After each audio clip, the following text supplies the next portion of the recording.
আপোনালোকৰ পুনৰবাৰ SB Simang YouTube চেনেললৈ স্বাগতম জনাই আজি ক্লাছটো আৰম্ভ কৰিবলৈ লৈছোঁ। বন্ধুসকল, আজি ক্লাছৰ প্ৰথম কুৱেশ্যনটো হ'ল কোনটো জিলাত চাহ বাগিচা নাই? বন্ধুসকল, ইয়াৰ শুদ্ধ উত্তৰটো হৈছে বৰপেটা।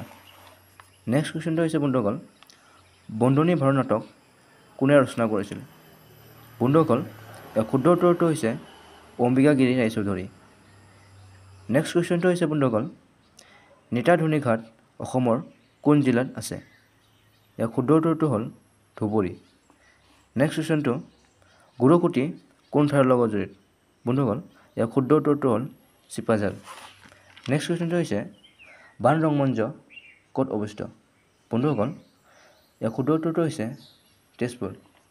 নেক্সট কুৱেশ্যনটো হৈছে কোনটো গেছৰ বাবে গোলকীয় উষ্ণতা বৃদ্ধি পায়?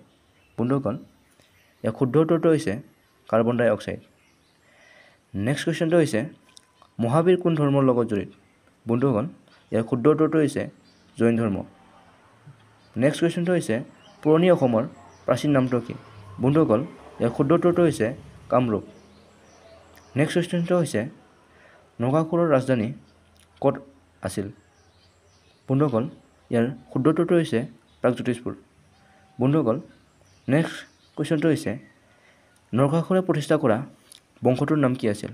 বন্ধুসকল, ইয়াৰ শুদ্ধ উত্তৰটো হৈছে ভৌম বংশ। বন্ধুসকল, এনেদৰে নতুন নতুন ভিডিঅ' পাই থাকিবলৈ আপোনালোকে মোৰ চেনেলটো ছাবস্ক্ৰাইব কৰাৰ লগতে বেল আইকনটো ক্লিক কৰি থ'ব। ধন্যবাদ।